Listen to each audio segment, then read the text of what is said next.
ख़बर शामिल कंदासीं सखर मत न्यू पिंड थाने जद प्रीमराज शाह कॉलोनी में पुराने कार्य की तकरार तां मिरानी बिरादरी के ॿिनि धुरनि में छेड़ो 4 ॼणा ज़ख़्मी सिविल अस्पताल सखर दाख़िल। कार्य के मामले तां मतेजी जा रवासी मिरानी बिरादरी जा हथियारबंद सजाद अली मिरानी अली मोहम्मद मिरानी समेत 5 ॼणा सखर के प्रीमराज शाह वाले इलाके में न्यू पिंड थाने जद में घर ते हमलो कयो। हमले दौरान फरहान अली मिरानी इरफान अली मिरानी समेत 4 ॼणा सख्त ज़ख़्मी थी विया। ॿिन्हिनि धुरनि जा वाक़े जी इतला ते माइक्रो कॉलोनी चौकी जे पुलिस अब्दुल कादिर अब्दुल जगवानी में पहुंची वई। हमले कंदड़ जवाबदारनि ज़ख़्मियुनि खे पुलिस किरोला कार समेत गिरफ्तार करे वरितो आहे।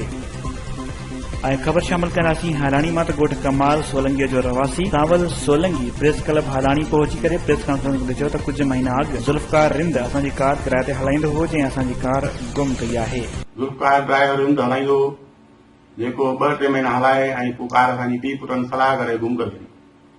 पोइ असां हिन जे भाउ सां 3-4 महीना ॻोल्हा कईसीं 5 महीना उन खां पोइ हिनजे शाहिदनि ज़रिए सबूत मिलियो त ड्राइवरनि गुम कई आहे ऐं पोइ असां हिन जे भाउ सां सलेमान सां मिलियासीं।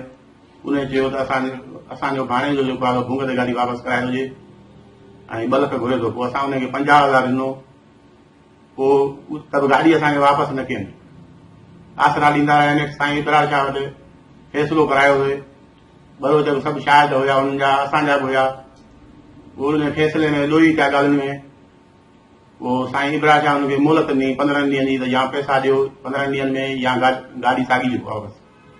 15 ॾींहं पूरा थिया साईं इब्रार शाह खे जवाब ॾेई असां न गाॾी ॾींदासीं न पैसा ॾींदासीं। असां सिंध के चीफ जस्टिस वज़ीर आला सिंध आईजी सिंध बस वारनि खां मुतालबो कयूं त असांजी गुम कयल कार वापसि कराए असांखे तहफ़ुज़ फराहम कयो वञे। वधीक ख़बरुनि ऐं न्यूज़ अपडेट्स लाइ ॾिसंदा रहो फास्ट न्यूज़।